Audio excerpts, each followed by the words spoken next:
पांचवा पाठ में अब हमें पॉपुलेशन जनसंख्या के बारे में जानना है कि जनसंख्या क्या है और इससे क्या क्या समस्याएं उत्पन्न हो रही हैं।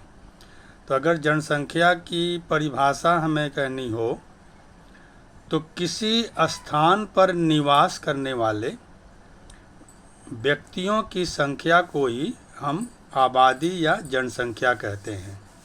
ये घटता बढ़ता रहता है, प्रत्येक देश का अलग होता है और वो निर्भर करता है वहाँ की जलवायु कैसी है, वहाँ की मौसम कैसी है। तो हमें इसके बारे में ही जानना है। एक टर्म और है जनसंख्या विस्फोट। इसमें क्या है कि कम समय में पृथ्वी पर जो है आबादी पॉपुलेशन का तीव्र गति से बढ़ना ही जनसंख्या विस्फोट कहलाता है। इसके घातक परिणाम होंगे क्योंकि समय बहुत धीरे धीरे समय के अनुसार आबादी जो बढ़ती जा रही है तो इसका परिणाम बहुत ही घातक होगा। तो इसे हम जनसंख्या विस्फोट कहते हैं। अब जनसंख्या वृद्धि के कुछ कारण हैं।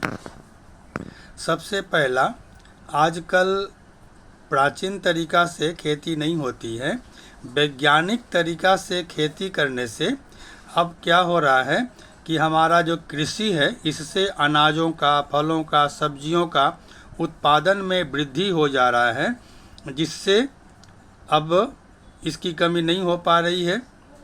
दूसरा है अशिक्षित और बेरोजगारी। अशिक्षित और बेरोजगारी भी हमारे जनसंख्या को बढ़ा रही है।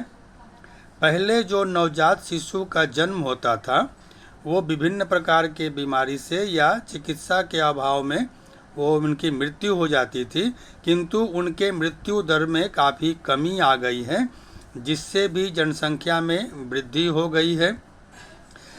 महामारी जो है विभिन्न प्रकार की, जैसे चेचक है, हैजा, कॉलेरा, ये सब जो बीमारियां थी ये महामारी है। प्लेग भी था, लेकिन इन सबों का टीकाकरण हो जाने की वजह से अब इनसे भी लोग कम मरते हैं, जिसके कारण आबादी बढ़ती जा रही है। और पहले अधिक अकाल पड़ता था, सूखा आते थे, विभिन्न प्रकार की प्राकृतिक आपदाएं आती थी, किंतु आज इन सबों से हम निपटना जान गए हैं। इनसे भी हमारी जनसंख्या लगातार वृद्धि होती जा रही है। तो ये 5 पॉइंट बताया गया है। अनाजों की वृद्धि हो जा रही है और अशिक्षित तथा बेरोजगारी वो इसका कारण है। नवजात शिशुओं की मृत्यु की दर में कमी आ गई है। महामारी धीरे धीरे नष्ट होते जा रहे हैं। अभी आज के हाल में ही जो कोरोना आया था इससे भी मृत्यु दर बढ़ रही थी, किंतु उसका भी वैक्सीनेशन निकल गया है, जिससे हमें आराम हो गई है। अकाल और सूखा से भी हम निपटना जान गए हैं, जिससे हमारी जनसंख्या लगातार वृद्धि हो रही है। अब इस जनसंख्या जो बढ़ती जा रही है इससे हमें अनेक समस्याओं का सामना भी करना पड़ रहा है। सबसे पहले आबादी बढ़ने से हमें रहने के लिए जो घर चाहिए, वास स्थान चाहिए, इसकी कमी होते जा रही है। वास स्थान की कमी होते जा रही है। तो वास स्थान की कमी को पूरा करने के लिए हम वनों की कटाई कर रहे हैं ताकि वहाँ पर वास स्थान भी हो सके, कल कारखाने लगाए जा सकते हैं, रास्ता बनाया जा सका, रेल मार्ग भी बनाया जा सके। ये सब इससे वनों की भी कटाई होने लगी है।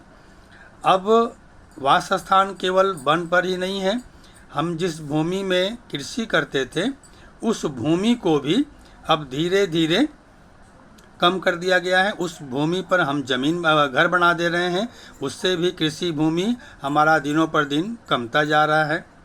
स्वच्छ जल या पेयजल, इसकी भी लगातार कमी आते जा रही है। हमारा जो ग्राउंड वाटर है इसके जल को हम लोग पीते हैं, इसके अलावा तालाब का पानी भी या कुआं का पानी भी पिया जाता है, लेकिन इसकी भी दिन प्रतिदिन आबादी बढ़ने से इसकी मात्रा भी कमते जा रही है।